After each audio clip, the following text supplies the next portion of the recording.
दोस्तों, कैसे हैं आप सभी लोग। एक बार फिर से वेलकम है आपका मेरे YouTube channel study with Yogesh में।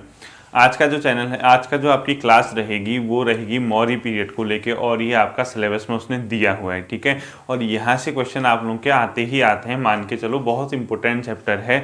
और आपको कितना पढ़ना चाहिए वो मैं बताता हूँ इस चैप्टर को। देखो, लूसेंट का आप उसको पूरा कवर कर लेना, दोनों, यानी जो लूसेंट सामान्य ज्ञान है और लूसेंट का जो बहुविकल्पी यानी एमसीक्यू, उसको आप अपने स्तर से तैयार करोगे, ठीक है।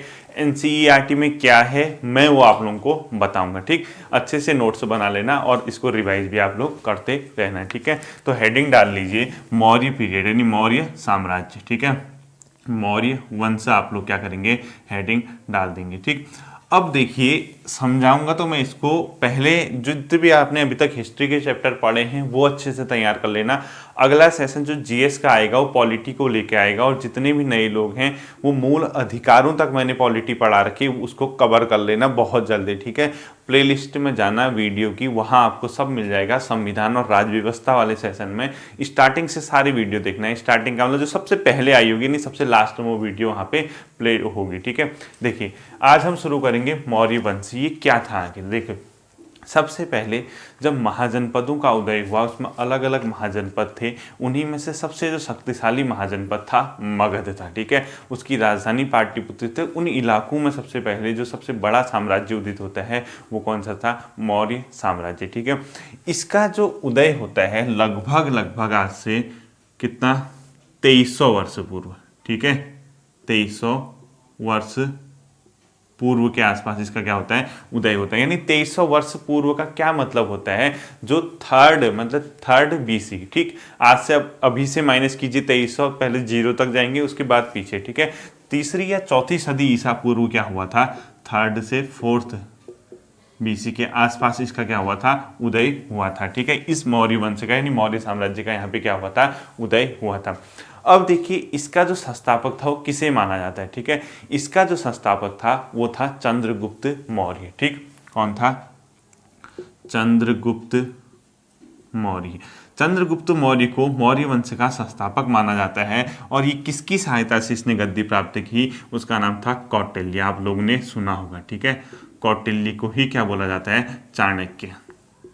क्या बोला जाता है, चाणक्य। यानी कहने का ये मतलब है, जब चंद्रगुप्त मौर्य ने इस मौर्य वंश की स्थापना की, यानी मगध की गद्दी पे बैठा, तो या पाटलिपुत्र जिस इलाके में इनने शासन किया, तो किसकी सहायता से किया, कौटिल्य या चाणक्य की सहायता से इसने गद्दी प्राप्त की। आपको पता होना चाहिए मौर्य वंश का संस्थापक कौन था, किसकी सहायता से उसने राजगद्दी प्राप्त की, कौटिल्य या चाणक्य की सहायता से राजगद्दी प्राप्त की। अब देखिए, यहाँ पे शासन करने से पहले कोई तो शासन कर रहा होगा, स्वाभाविक सी बात है। इनसे पहले इस इलाके में जो मगध का इलाका था वहाँ पे एक शासन कर रहा था, वो कौन था, घनानंद या घननंद। अंतिम शासक था नंद वंश का, ठीक है। यानी चंद्रगुप्त मौर्य ने किसको पराजित किया था, घनानंद को, ठीक।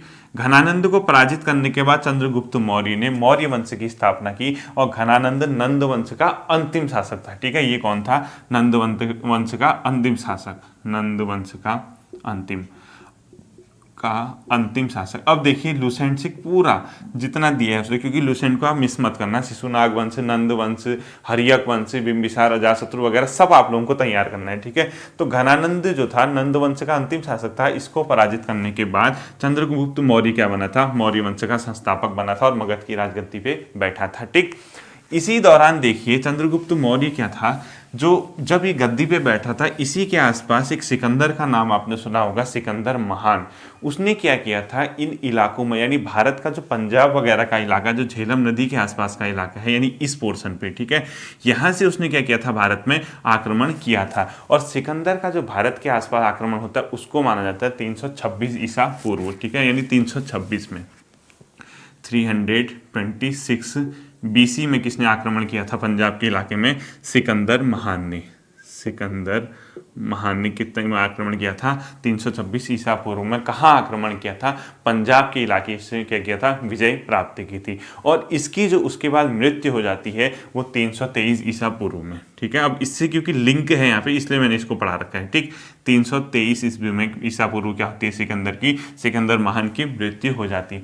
तो जब देखिए ये पंजाब वगैरह के इलाके में आ रहा था, भारत की ओर बढ़ना चाह रहा था, तो इसी समय यहाँ पे मौर्य साम्राज्य का, जो कि बहुत बड़ा साम्राज्य था, बहुत अभी तक का भारत के इतिहास में सबसे बड़ा साम्राज्य होने जा रहा था, वो मौर्य साम्राज्य क्या हो रहा था, उदित हो रहा था, यानी उसका उदय हो रहा था।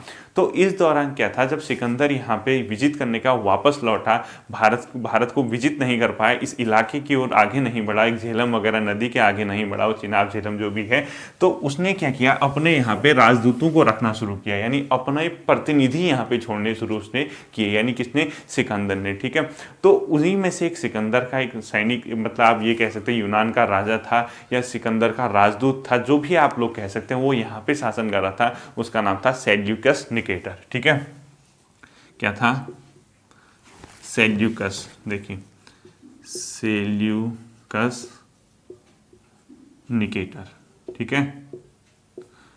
अब देखिए यहां से क्वेश्चन क्या बनता है, बहुत ज्यादा इश्यू क्वेश्चन पूछता है, ठीक है। अब पहला क्वेश्चन क्या पूछता है, किस मौर्य शासक के द्वारा सेल्यूकस निकेटर को पराजित किया गया, यानी यूनानी शासक था ये, ठीक है। कहाँ का था, यूनानी शासक, सेल्यूकस निकेटर को पराजित करने वाला शासक कौन था पूछता है, वो था चंद्रगुप्त मौर्य, चंद्रगुप्त मौर्य ने, ठीक है। और कब किया था, 305 ईसा पूर्व, यानी बीसी, ठीक है।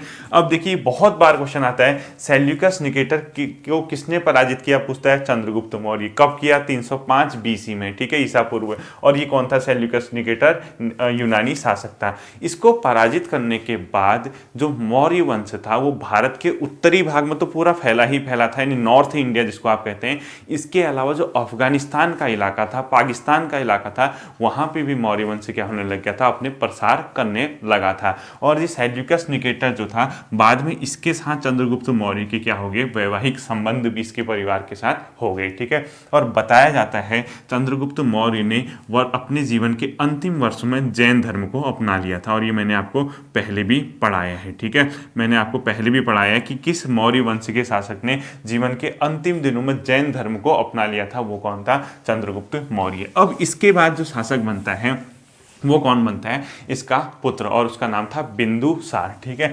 इसका पुत्र कौन था, बिंदुसार। बिंदुसार इसके बाद शासक बनता है, यानी चंद्रगुप्त मौर्य के बाद जो शासक बनता है वो था बिंदुसार।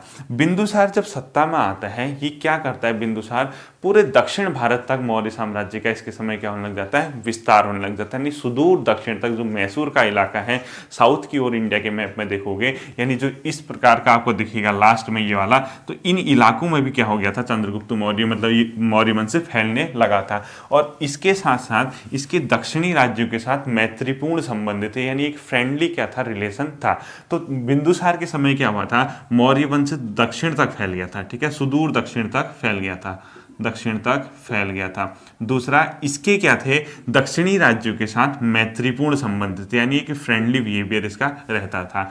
बट जो कलिंग था वो अभी भी क्या कहते हैं, मौर्य साम्राज्य में शामिल नहीं हुआ था, ठीक है। यानी कलिंग जो था, कलिंग कहाँ पड़ता है, उड़ीसा का एक तटवर्ती इलाका था। अशोक के समय इसमें बहुत बड़ी घटना हुई थी, वो बताऊंगा, ठीक है। उड़ीसा का तटवर्ती इलाका, यानी जो उड़ीसा का तटवर्ती इलाका, तटवर्ती मतलब जो नदी या समुद्र के इलाके के टच करने वाला इलाका, ठीक है। तो कलिंग को छोड़कर, कलिंग नहीं मिला था अभी भी, बाकी पूरे दक्षिण तक के इलाके में फैल चुके थे मौर्य। इनके साथ इनके मैत्री संबंध थे। नॉर्थ में तो पहले ही चंद्रगुप्त मौर्य के समय फैल गए थे, ठीक।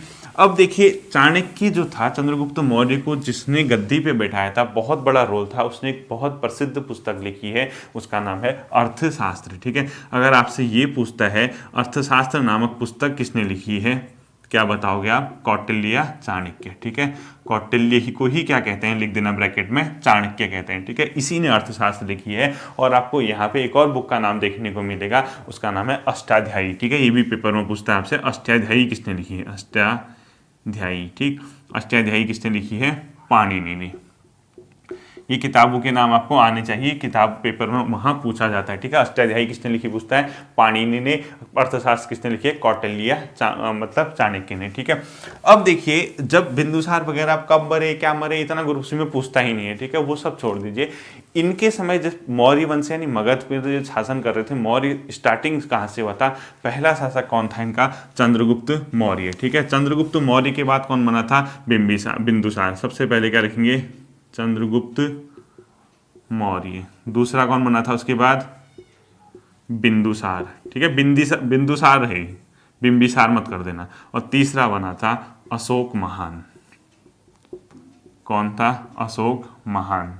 ठीक, कौन था तीसरा, अशोक महान। यानी चंद्रगुप्त मौर्य, बिंदुसार और अशोक महान, ये इनका क्या था, सीरीज हुआ करती थी। ठीक, अब देखिए इनके दरबार में कुछ लोग विदेशी यात्री वगैरह भी आते रहते थे। ठीक है, मौर्य वंश की जो राजधानी थी वो थी आपका पाटलिपुत्र। कहाँ थी, पाटलिपुत्र। यानी मौर्य वंश की राजधानी पूछता है आपसे, आप क्या बताओगे, पाटलिपुत्र। ठीक है, पाटलिपुत्र जो वर्तमान क्या है, पटना है, इनकी राजधानी थी। और इनके समय कुछ प्रमुख नगर हुआ करते थे, उनके नाम लिख लीजिए। मौर्य वंश के जो प्रमुख नगर थे, उज्जैन,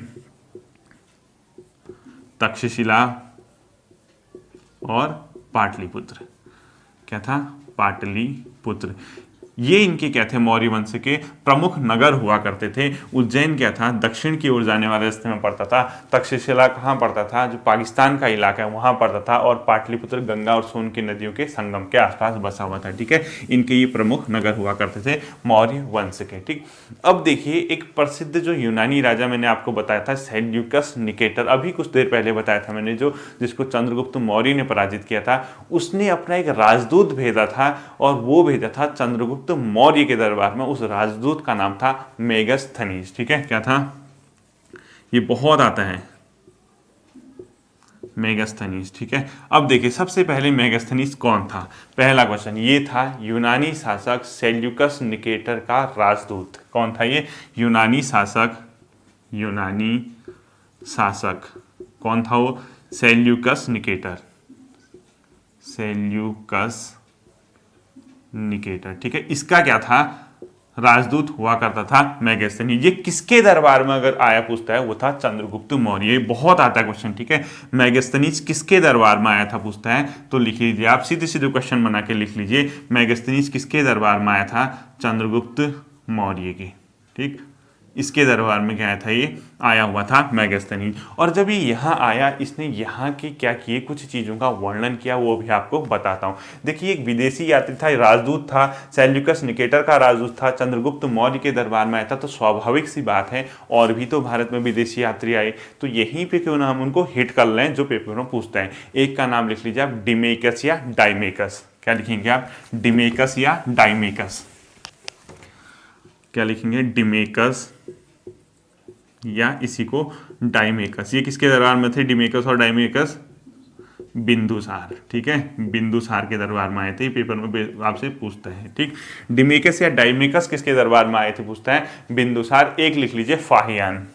क्या लिखेंगे आप, फाहियान। फाहियान किसके दरबार में आया पूछता है, तो चंद्रगुप्त विक्रमादित्य। ठीक है, ये गुप्त वंश में पढ़ाऊंगा, ये चंद्रगुप्त मौर्य नहीं है, चंद्रगुप्त विक्रमादित्य। ठीक है, ये गुप्त वंश में आएगा, ये अलग है। ठीक, और तीसरा जो आप लिख लीजिए, जो हर्ष के दरबार में आया था, वेनसांग। ये पेपर में विदेशी यात्री मिलाने को पूछता है। ठीक है, वेनसांग ये किसके दरबार में आया था पूछता है, तो हर्षवर्धन। ठीक है, ये सब चीनी यात्री थे, फाहियान और वेनसांग। ठीक है, देखिए डिमेकस और डाइमेकस किसके दरबार में आए थे, बिंदुसार। फाहियान किसके दरबार में आया था, चंद्रगुप्त विक्रमादित्य। वेनसांग किसके दरबार में आया था, हर्ष। और मेगस्थनीज जो अभी पढ़ाया था वो आया था चंद्रगुप्त मौर्य के। अब देखिए जब मेगस्थनीज यहाँ आया था, उसने यहाँ का कुछ वर्णन किया। वो क्या कहता है मेगस्थनीज यहाँ चंद्रगुप्त के दरबार में आके, वो बोलता है जब सम्राट जनता के बीच जाता था तो एक बहुत बड़ी शोभा यात्रा निकलती थी, जश्न मनाया जाता था। यानी उसने इसका वर्णन किया कि जब राजा जनता के बीच बजाता था, शोभा यात्रा निकलती थी, जश्न मनाया जाता था। राजा के जो अंगरक्षक थे वो हाथियों से जो सजे हुए, हाथी जो थे वो सोने और चांदी से सजे रहते थे और उनमें बैठ के उसके क्या जाते थे, अंगरक्षक जाया करते थे। और कुछ अंगरक्षक हाथों में पेड़ लेके भी चलते थे, क्योंकि राजा महाराजा थे, प्रतिष्ठा का विषय भी था। और जो राजा था वो हथियार बंद महिलाओं से घिरा रहता था, यानी जो महिलाएं थी वो अपने आप में हथियार पकड़े रहती थी, हथियार छुपाए रहती थी और राजा की सुरक्षा के लिए, कहीं राजा को कोई मार न दे। और ये भी बताया जाता है कि राजा का भोजन जो होता था पहले किसी और को खिलाया जाता था, ताकि इसमें कुछ मिलावट तो नहीं है, ठीक है। यानी इस प्रकार का वर्णन किसने किया है, मेगास्थनीज ने। अब आप लोग अगला हेडिंग डाल दीजिए, अशोक महान।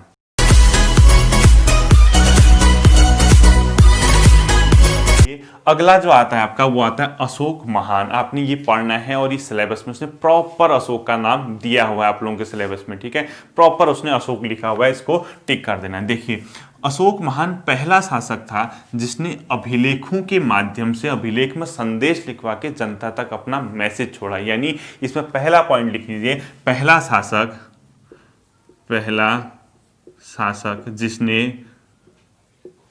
जिसने अभिलेखों से जनता तक संदेश पहुंचाए, ठीक है। जिसने अभिलेखों के माध्यम से, ठीक है, माध्यम से संदेश पहुंचाए, किस तक, जनता तक। पूरा लिख लेना है, ठीक है। अब मैं तो पूरा लिखूंगा नहीं, बहुत टाइम लग जाता है। पहला शासक जिसने अभिलेखों के माध्यम से जनता तक क्या पहुंचाया था, अपना संदेश पहुंचाया था, वो कौन था, सबसे महान अशोक महान हुआ करता था, ठीक है। इसके जो अभिलेख लिखे गए हैं उसकी जो भाषा है सामान्यतः वो प्राकृत भाषा में इसके अभिलेख लिखे गए हैं, ठीक है। अगर आपसे पूछता है अशोक के अभिलेख किस भाषा में लिखे गए हैं, तो आप क्या बताओगे, प्राकृत भाषा। और उसकी जो लिपि बताई गई है वो सामान्यतः ब्राह्मी लिपि है, ठीक है। कौन सी, ब्राह्मी लिपि, ठीक। ये क्वेश्चन आपसे पूछता है कि अशोक के जो भाषा है लिपि में कौन सी थी, प्राकृत। प्राकृत मतलब नॉर्मल लोगों की जो बोलचाल की भाषा हुआ करती है उस टाइप की, ठीक है। और लिपि कौन सी थी इसकी, ब्राह्मी लिपि हुआ करती थी। लेकिन कुछ इसके ऐसे भी अभिलेख हैं जो ब्राह्मी के अलावा खरोष्टी लिपि में भी लिखे गए हैं और अरमाइक लिपि में भी, ठीक है। और कुछ अपवाद के रूप में क्या है, ऐसा नहीं कि सब ब्राह्मी में, अपवाद लिख लीजिए आप, अपवाद यानी एक्सेप्शन जो था वो किस में था, कुछ अरमाइक में भी है और खरोष्टी, ठीक है। ये मैंने आपको पहले बताया था, कंधार वगैरह का अभिलेख। तो प्राकृत भाषा, लिपि ब्राह्मी, अपवाद, अरमाइक और खरोष्टी, यानी इसमें भी इसके क्या लिखे गए हैं, अभिलेख लिखे गए हैं, ठीक है। देखिए, सब लोगों ने बचपन से पढ़ा है, इसने कलिंग का युद्ध किया था, ठीक है। और कलिंग युद्ध के बाद इसने अपना युद्ध न करने का क्या ले लिया था, प्रण ले लिया था, यानी शपथ ले ली थी कि अब कभी भी युद्ध नहीं करेगा। तो एक क्वेश्चन पूछता है, अशोक के द्वारा जो कलिंग युद्ध का वर्णन है किस में मिलते हैं, तो आप क्या बताओगे, 13वें शिलालेख में, ठीक है। शिलालेख, और ये कलिंग कहाँ पड़ता है मैं आपको बता चुका हूँ, ठीक है। कलिंग युद्ध का वर्णन अगर आपसे पूछता है आप क्या कहोगे, 13वें शिलालेख में इसका वर्णन मिलता है, जो कि कलिंग कहाँ पड़ता है, उड़ीसा में पड़ता है, उड़ीसा के तटवर्ती इलाके में। और कलिंग युद्ध के बाद इसने क्या कर दिया था, युद्ध न करने की शपथ ले ली थी, ठीक है। अब देखिए, इसके बारे में जो अशोक महान के बारे में अदर फैक्ट हैं, जो कलिंग विजय था इसने अपने राज्याभिषेक के 8वें वर्ष किया था, ठीक है। ये क्वेश्चन बहुत पूछता है, यानी अशोक ने कलिंग पर विजय कब प्राप्त की थी, कलिंग विजय, तो क्या बताओगे, राज्याभिषेक के, ठीक है, राज्याभिषेक के 8वें वर्ष में,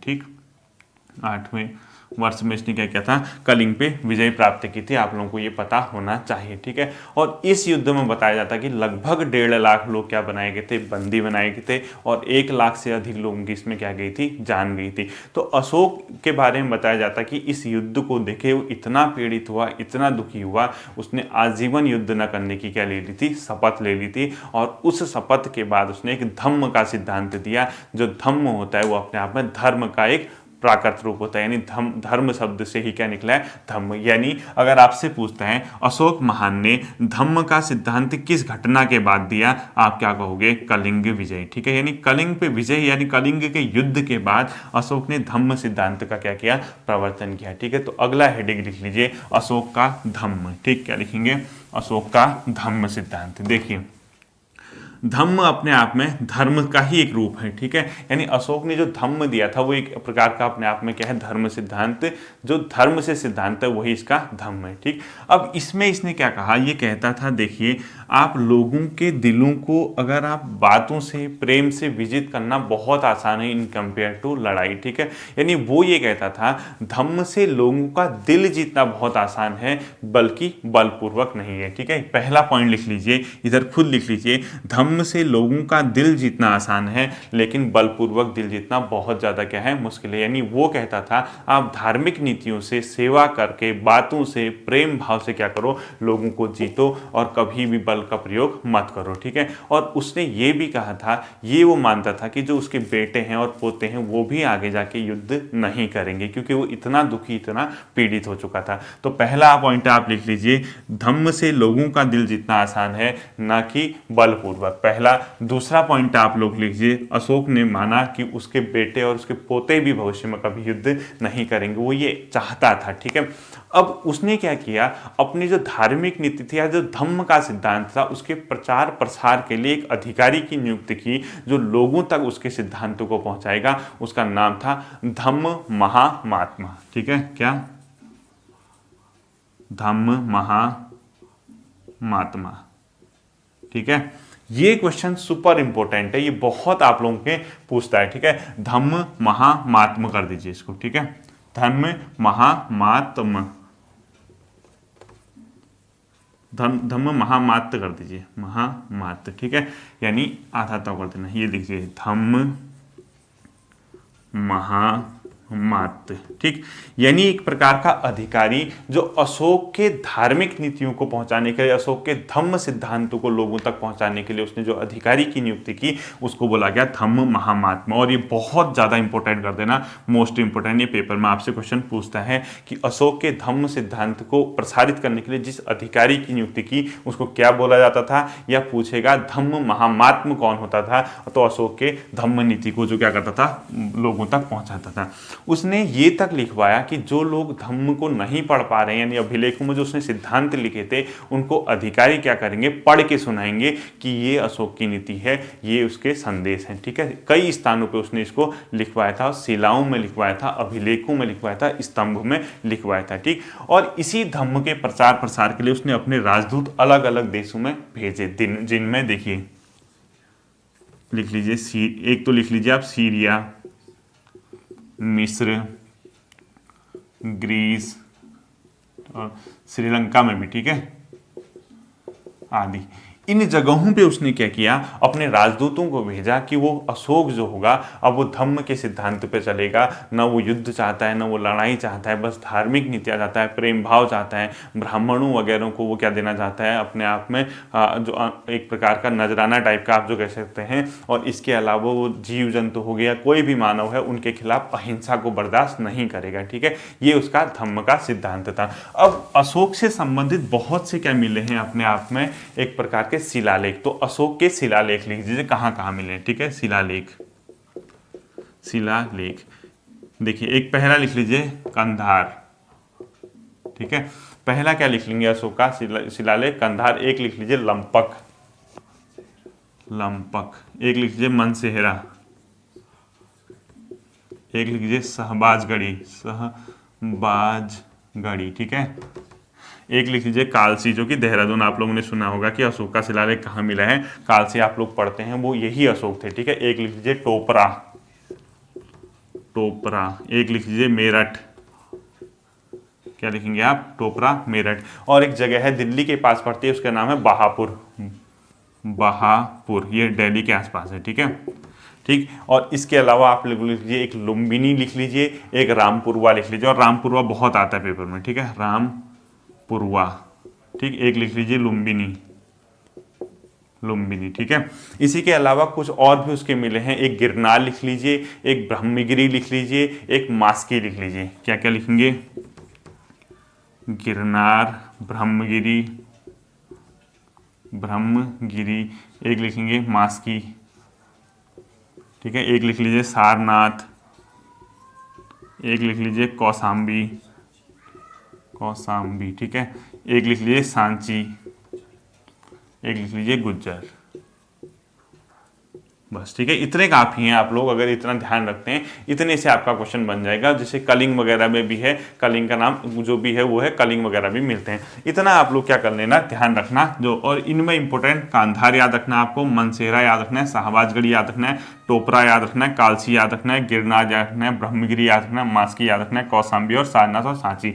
अब देखिए इन सब जगहों की आपका होमवर्क ये कहाँ पढ़ते हैं आप लोगों का काम होगा। अशोक के शिलालेख कौन कौन से हैं, कहाँ कहाँ मिले हैं, ये सब आप लोगों को ढूंढना है। ठीक है, ये तो थे अशोक के शिलालेख संबंधी क्वेश्चन।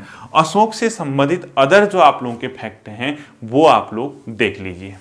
कुछ अदर चीज़ें मैं आप लोगों को बताता हूँ। जैसे अशोक था, अशोक कभी भी इस बात का समर्थक नहीं था कि जो विभिन्न प्रकार के हम अनुष्ठान करते हैं, चाहे यज्ञ करें या बलि दें, इस चीज़ का वो कड़ा विरोधी हो गया था। कब? कलिंग युद्ध के बाद, यानी राज्याभिषेक के बाद उसने एकमात्र युद्ध लड़ा था, वो था कलिंग का युद्ध। ये हमेशा याद रखना है। ठीक है, तो वो धार्मिक अनुष्ठान, यज्ञ करना, बलि देना, इन सब चीज़ों का क्या था, विरोध करता था। और वो इसके बदले क्या सोचता था, ब्राह्मणों और श्रमणों को दान दिया जाए, श्रवणों को या ब्राह्मणों को दान दिया जाए, साथ ही साथ अपने से बड़ों का आदर किया जाए, सबके साथ अच्छा व्यवहार किया जाए, जीव हत्या को रोका जाए। यानी एक प्रकार का बहुत ज़्यादा उसके धम्म सिद्धांतों में क्या आ गई थी, उदारता आ गई थी। ठीक है, यानी वो बहुत पॉजिटिव, यानी आज के हिसाब से अगर आप लोग देखें तो वो एक इस प्रकार की बातें करता था जिससे समाज में सद्भावना क्या हो, पैदा हो सके। ठीक है, अब देखिए जो कलिंग था, कलिंग को मौर्य में किसने मिलाया पूछता है क्वेश्चन। ठीक है, यानी कलिंग को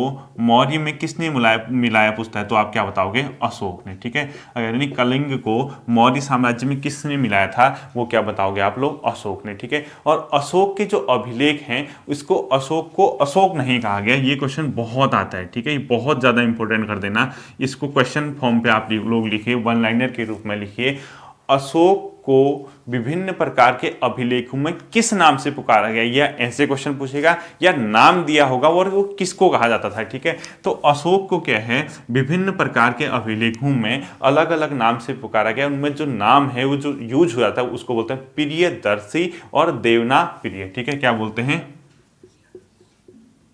प्रियदर्शी, प्रियदर्शी और देवना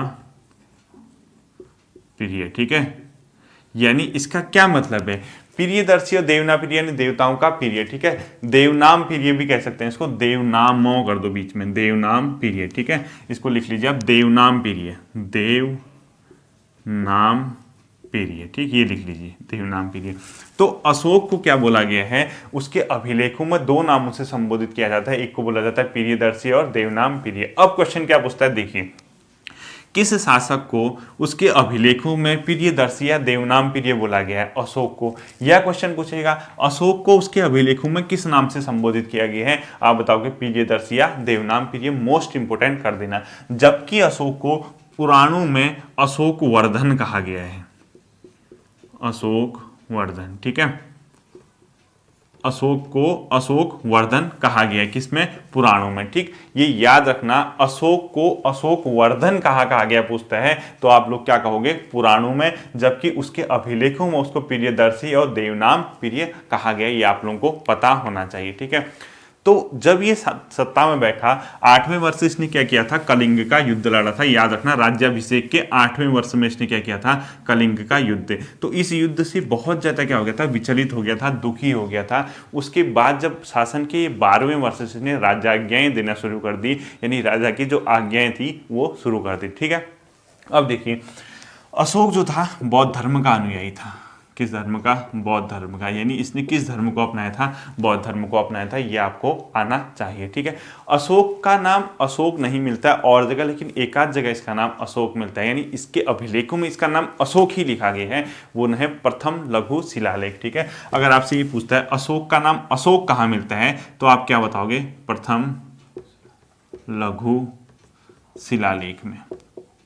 इसको क्वेश्चन रूप में लिखो, अशोक का नाम अशोक किन अभिलेख में मिलता है, तो सीधे सीधे प्रथम लघु शिलालेख। फिर से क्वेश्चन सुनो, अशोक का नाम अशोक कहाँ लिखा मिलता है, तो क्या बताओगे, प्रथम लघु शिलालेख, जो कि कर्नाटक के आसपास मिले हैं। इसमें एक का नाम है मास्की,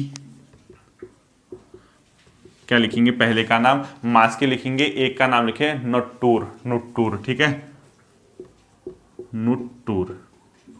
ठीक है, नुट्टूर, मास्की और उदयगोलम, उदयगोलम, ठीक है। ये कहाँ मिले हैं? कर्नाटक के आसपास की जगह पे हैं। तो ये मास्की, नुट्टूर और उदयगोलम में, जो कि प्रथम लघु शिलालेख के एग्जाम्पल है, यहाँ अशोक का नाम क्या मिलता है? अशोक मिलता है, ठीक है। ये आप लोगों को पता होना चाहिए।